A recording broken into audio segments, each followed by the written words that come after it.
E a gente vai passar agora para o nosso estudo.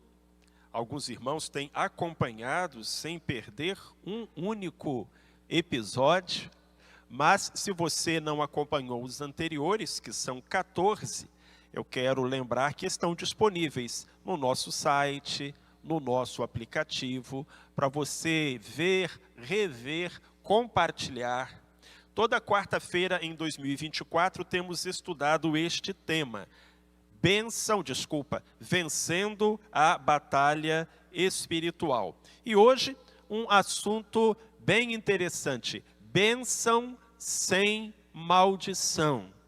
Talvez você possa até achar que o título está errado, mas é isso mesmo. Bênção sem maldição. E acredito que aquilo que nós vamos falar aqui hoje vai até surpreender alguns irmãos dentro daquilo que a palavra de Deus nos ensina sobre a questão das bênçãos e das maldições.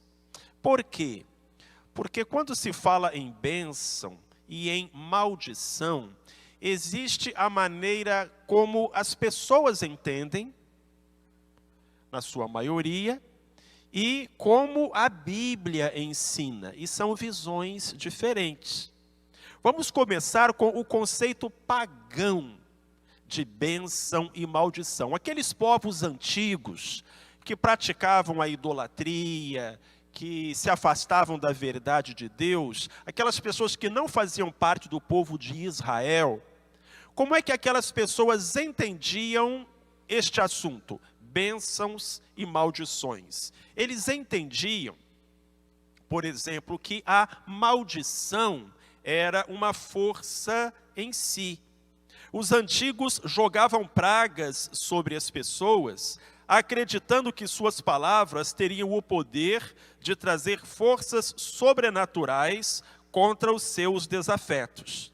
Ao mesmo tempo, usavam contrapalavras ou amuletos para defender-se das maldições alheias. Então, aquele povo que não fazia parte do povo de Deus, aquelas pessoas que não conheciam a Escritura, como elas enxergavam as maldições? Elas enxergavam assim: maldição é, de alguma maneira, eu conseguir evocar poderes sobrenaturais para prejudicar o meu inimigo.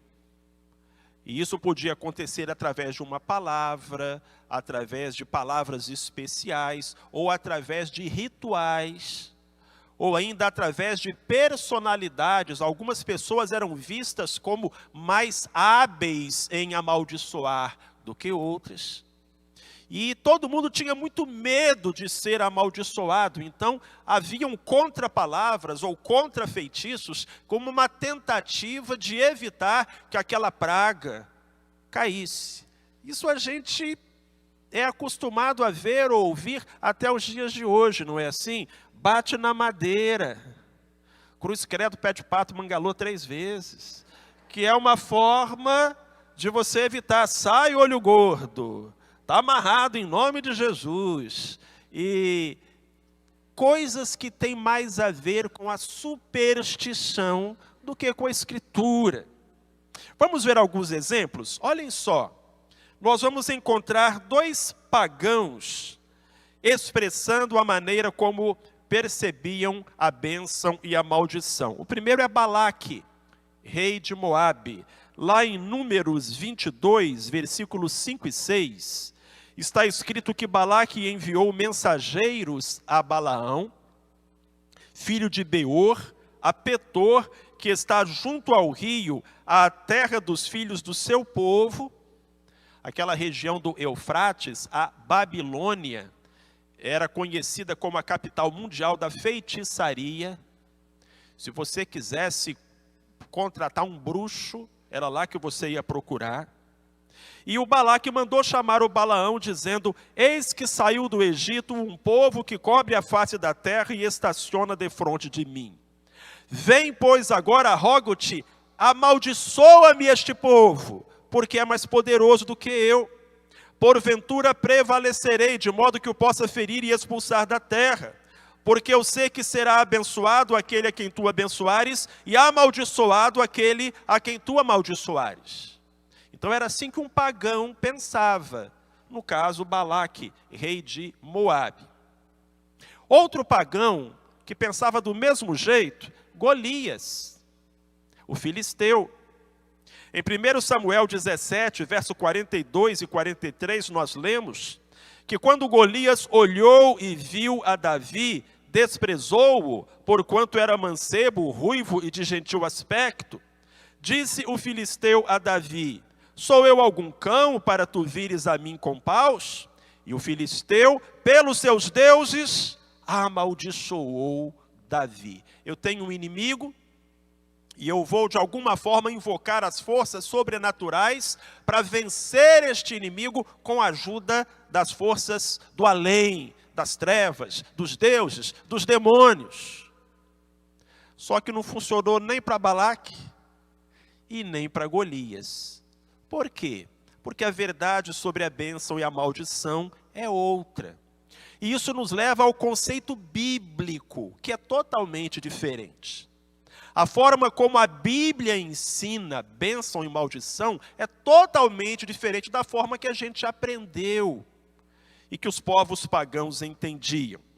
O sentido cristão de bênção e maldição, o sentido que a Bíblia dá ao assunto, é de que a maldição é o resultado do afastamento de Deus. Sendo Deus a fonte de todo o bem, aproximar-se dele implica em bênção, distanciar-se em maldição. Em outras palavras, o que a Bíblia ensina é que bênção e maldição não é uma coisa que ninguém joga em cima do outro. São coisas que nós atraímos de acordo com o nosso comportamento. Se eu me aproximo de Deus, recebo a bênção. Se eu me afasto de Deus, me coloco debaixo de maldição. É um conceito muito mais elevado, concorda comigo? Mais ético, mais profundo e, sem dúvida alguma, verdadeiro, porque é o apresentado na Bíblia Sagrada. Deuteronômio capítulo 11, veja ali, versos 26 a 28, fica muito claro. Vede que hoje eu ponho diante de vós a bênção e a maldição, diz o Senhor. A bênção, se obedecerdes aos mandamentos do Senhor vosso Deus, que eu hoje vos ordeno. Porém, a maldição, se não obedecerdes aos mandamentos do Senhor vosso Deus, mas vos desviardes do caminho que eu hoje vos ordeno, para seguirdes outros deuses que nunca conhecestes. Deus fala, olha, você pode escolher a bênção ou a maldição. Ela sobrevirá a você na medida em que você me buscar ou se afastar de mim. Salmo 109, versos 17 e 18. Diz assim: visto que amou a maldição, que ela lhe sobrevenha. Como não desejou a bênção, que ela se afaste dele. Assim como se vestiu de maldição como de um vestido, assim a penetre nas suas entranhas como água, e em seus ossos como azeite. A Bíblia não está amaldiçoando ninguém, não está rogando praga em ninguém. Está dizendo que cada um receba aquilo que buscou. Buscou a bênção, que ela lhe sobrevenha. Buscou a maldição, que ela lhe sobrevenha. Então, na Bíblia Sagrada, você é abençoado ou amaldiçoado na medida em que você busca o Senhor ou se afasta do Senhor. Não são coisas que ninguém joga em cima de você. São coisas que você atrai para si mesmo. Bênção e maldição, portanto, amados, são o fruto das nossas escolhas. Biblicamente falando, bênção e maldição são as consequências da nossa obediência ou desobediência a Deus. Não estão relacionados com o pecado dos antepassados. Ai, pastor, eu acho que eu tenho uma maldição hereditária, porque o meu tataravô e foi passando. A Bíblia não ensina isso em lugar nenhum. Então a maldição não está associada a pecado dos antepassados, nem com palavras de objetos, nem com despachos e encostos. Nenhuma palavra proferida por ninguém tem poder de amaldiçoar. Por quê? Quem tem poder para abençoar? Deus. E quem tem poder para amaldiçoar? Aí a gente fica na dúvida, não é? Porque quando a gente pensa assim, bênção, bênção vem de quem? De Deus. Mas quando a gente pensa em maldição, maldição vem de quem? Ah, do capeta, né, pastor? É assim que a gente pensa. Mas não é isso que a Bíblia ensina. A Bíblia ensina que quem abençoa é Deus. E que quem amaldiçoa também é Deus. Na Bíblia Sagrada, tanto a bênção quanto a maldição vem de Deus. Mas vem de Deus em resposta ao comportamento das pessoas. O ensino bíblico sobre bênção e maldição é diferente de tudo aquilo que os povos pagãos acreditavam e aquilo que a gente meio que aprendeu aí na vida afora. Vamos ver a Bíblia então? Números 23, 23. Contra Jacó, pois, não há encantamento, nem adivinhação contra Israel. Agora se dirá de Jacó e de Israel, que coisas Deus tem feito. E quem pronunciou essas palavras foi o próprio Balaão, impedido por Deus de amaldiçoar Israel e compelido por Deus a falar a verdade. Ele diz, contra o povo de Deus não há encantamento, nem adivinhação. Não tem praga que pegue em crente. O Salmo 109, verso 28.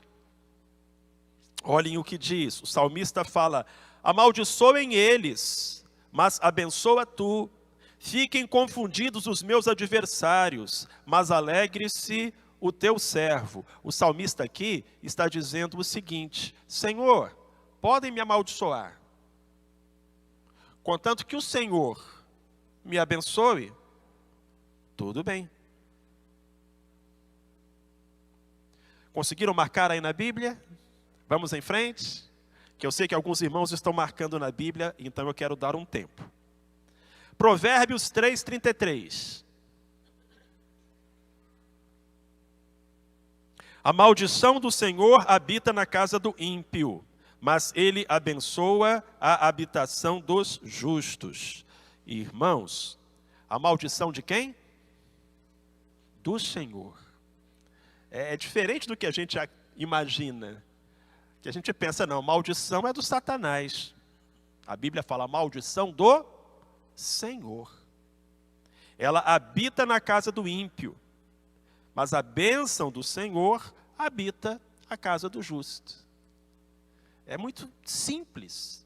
Se você fizer a vontade de Deus, estará debaixo da bênção. Se você se rebelar contra Deus, estará debaixo de maldição. Provérbios 26, 2. Como o pássaro no seu vaguear, como a andorinha no seu voar, assim a maldição sem causa não encontra pouso. A imagem aqui utilizada pelo autor de Provérbios é de um passarinho que não consegue pousar. E aí alguém pode rogar uma praga contra você, amaldiçoar você.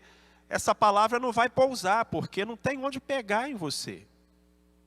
A maldição sem causa não encontra pouso. Vamos em frente. Olha que surpreendente, Malaquias 3, de 8 a 10. A gente conhece muito bem esse texto, acho que lá no Crown vocês também estudaram esse texto. É uma passagem muito clara sobre o dízimo. Roubará o homem a Deus? Diz o Senhor. Todavia vós me roubais e dizeis, em que te roubamos? Deus responde, nos dízimos e nas ofertas alçadas. O dízimo é de Deus, o povo não estava entregando o que era de Deus. Quem pega o que é do outro, qual é o nome técnico para isso? Ladrão. Então é o que a Bíblia está dizendo. Vocês estão me roubando, estão ficando com os dízimos. E aí Deus diz: vós sois amaldiçoados com a maldição, porque a mim me roubais, sim, vós, esta nação toda. E aí Deus diz: trazei todos os dízimos à casa do tesouro, para que haja mantimento na minha casa. E depois fazei prova de mim, diz o Senhor dos Exércitos, se eu não vos abrir as janelas do céu, e não derramar sobre vós tal bênção, que dela vos advenha a maior abastança. Um crente chegou para o pastor e disse: pastor, depois que eu passei a entregar o dízimo, meu dinheiro virou borracha. Ele queria dizer, ele estica. Eu não sei como explicar, pastor, mas ficando com 90%, antes eu ficava com 100%, e agora com 90% eu consigo fazer coisas que antes eu não fazia. Meu dinheiro virou borracha. É a bênção do Senhor. E está aqui na palavra de Deus. Está diante dos nossos olhos. Vamos agora a 1 Pedro. Lá no finzinho da Bíblia, então, agora, chegando já no Apocalipse. 1 Pedro 3, de 8 a 13. Finalmente, sede todos de um mesmo sentimento, compassivos, cheios de amor fraternal, misericordiosos, humildes, não retribuindo mal por mal ou injúria por injúria, antes, pelo contrário, bendizendo, porque para isso fostes chamados, para herdardes uma bênção. Olha a bênção aí. Pois quem quer amar a vida e ver os dias bons, refreie a sua língua do mal, e os seus lábios não falem engano. Aparte-se do mal e faça o bem, busque a paz e siga. Porque os olhos do Senhor estão sobre os justos, e os seus ouvidos atentos à sua súplica. Mas o rosto do Senhor é contra os que fazem o mal. Ora, quem é o que vos fará mal, se fordes zelosos do bem? Se você está na presença do Senhor, fazendo todas estas coisas que ele diz aí em 1 Pedro, então você não precisa ficar com medo de que o mal lhe sobrevenha, de alguma maldição, praga, despacho, olho gordo, olho magro. Quem é o que vos fará mal, se fordes zelosos do bem? Você entende agora por que o diabo quer tanto levar a gente para o pecado? Porque o diabo vai destruir a nossa vida, se ele puder, não é com praga, é nos afastando de Deus. Então essa é a grande preocupação de Satanás. Irmãos, podemos pedir a bênção do Senhor para outras pessoas. Este é outro ensino maravilhoso. Como a bênção vem de Deus, abençoar um indivíduo significa pedir a Deus que o abençoe. Por outro lado, o cristão jamais deve amaldiçoar alguém. Os antigos tinham um costume tão bonito. Bênção pai, bênção mãe. E o que o pai e a mãe respondiam? Deus te abençoe, meu filho.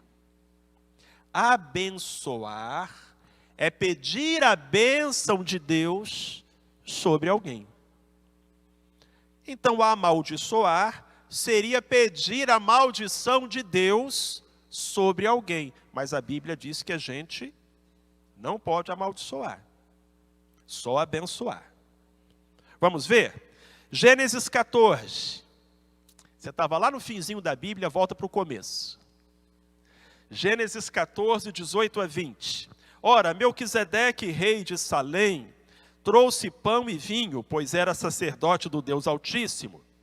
E abençoou a Abraão, dizendo: bendito seja Abraão pelo Deus Altíssimo, o Criador dos céus e da terra, e bendito seja o Deus Altíssimo, que entregou os teus inimigos nas tuas mãos. E Abraão deu-lhe o dízimo de tudo. Gênesis 14, 18 a 20. Como foi que Melquisedeque abençoou Abraão? Pedindo que Deus o abençoasse, porque quem abençoa é Deus. Ainda em Gênesis, no capítulo 47, verso 7, também José introduziu a Jacó, seu pai, e o apresentou a Faraó, e Jacó abençoou a Faraó. Que cena bonita. Aquele servo de Deus, já idoso, um nômade, chega no palácio, se apresenta ao homem mais poderoso da terra. E quem abençoa quem? É o crente que vai abençoar o soberano, pedindo a bênção de Deus sobre a vida de Faraó. Que maravilha! Mas nós temos outros exemplos na Escritura Sagrada. Em Marcos 10,16, uma passagem linda. Jesus, tomando as crianças nos seus braços, as abençoou, pondo as mãos sobre elas. Este era um costume dos antigos.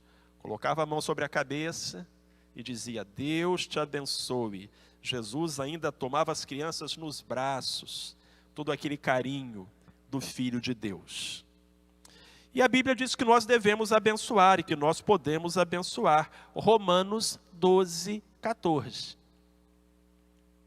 Você pode orar pedindo a Deus que abençoe não apenas os seus amigos, mas até mesmo os seus inimigos. Jesus disse: abençoai aqueles que vos perseguem, orai pelos vossos inimigos. Romanos 12:14 diz: abençoai aos que vos perseguem, abençoai e não amaldiçoeis. Como é diferente a Bíblia do mundo.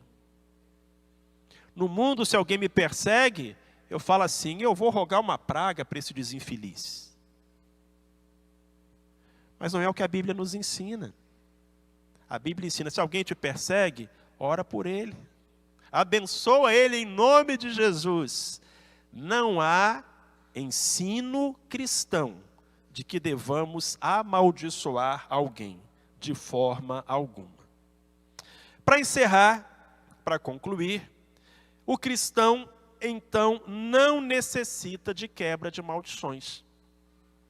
Aquele que se converteu não precisa preocupar-se com qualquer tipo de maldição, pois está sob a bênção divina. Os que apregoam a existência de maldições hereditárias na vida dos cristãos ignoram esse fato e desmerecem a cruz de Cristo. Porque qualquer maldição que pudesse haver sobre nós foi quebrada quando nós nos convertemos, quando nós aceitamos Jesus como nosso Senhor e Salvador. Vamos ver isso?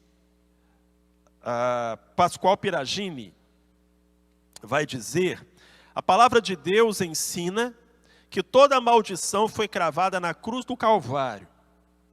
Então, quando recebemos Jesus como Senhor e Salvador, não importa a maldição anterior. Se eu estava em pecado, ou se a minha família havia aberto portas para o pecado, a promessa de Deus é que essa maldição foi cravada na cruz. Outro autor, o pastor Enéas Tonini, diz: não existe quebra de maldição. Se a pessoa não é crente em Jesus, já está amaldiçoada com a maldição do pecado e condenada ao inferno. Se sou crente, sou de Jesus. Fui comprado pelo sangue da sua cruz. E tudo o que intentarem contra mim não me alcançará, pois estou debaixo da bênção do Calvário. Graças a Deus por isso. Vamos ver os versículos? Isaías 54:17. É uma passagem muito bonita. Não prosperará nenhuma arma forjada contra ti. Amém? E toda língua que se levantar contra ti em juízo, tu a condenarás. Esta é a herança dos servos do Senhor, e a sua justificação, que de mim procede, diz o Senhor. Deus é bom demais. Deus é maravilhoso. Ele diz: olha, arma forjada contra servo meu não prospera, porque sou eu quem justifica o meu servo. Romanos 5:1. Justificados, pois, pela fé, tenhamos paz com Deus, por nosso Senhor Jesus Cristo. Estamos em paz com Deus. Fomos reconciliados com Deus. Então, aquela maldição da desobediência, porque, repito, quem amaldiçoa é Deus, em resposta à desobediência do homem, já não mais nos atinge. Temos paz com Deus. Agora, esse texto é precioso. Gálatas 3, 13 e 14. Cristo nos resgatou da maldição da lei, fazendo-se maldição por nós, porque está escrito: maldito todo aquele que for pendurado no madeiro, para que aos gentios viesse a bênção de Abraão em Jesus Cristo, a fim de que nós recebêssemos pela fé a promessa do Espírito. Para nos dar a sua bênção, Cristo levou a nossa maldição. Nós merecíamos a maldição de Deus. Nós éramos pecadores. Mas Cristo morreu na cruz, pagou o preço por nós. Em contrapartida, Ele nos dá a sua bênção, a sua santidade, a sua justificação. Ele pagou o preço lá na cruz. E quando é que isso se torna eficaz na nossa vida? Quando nós entregamos a Ele o nosso coração. Então não precisamos ter medo. Eu termino, vamos cantar, vamos louvar ao Senhor, com essa frase de Charles Spurgeon: o homem que Deus sustenta, os demônios não podem derrubar. De modo que, se somos servos de Deus, e estamos fazendo a vontade de Deus, não precisamos ficar preocupados com o que fez o nosso pai, avô, bisavô, tataravô. Se somos servos de Deus, se temos feito a vontade de Deus, não precisamos nos preocupar com palavras lançadas por pessoas ou com feitiços lançados contra nós. A nossa preocupação deve ser se somos servos de Deus e se estamos fazendo a vontade de Deus.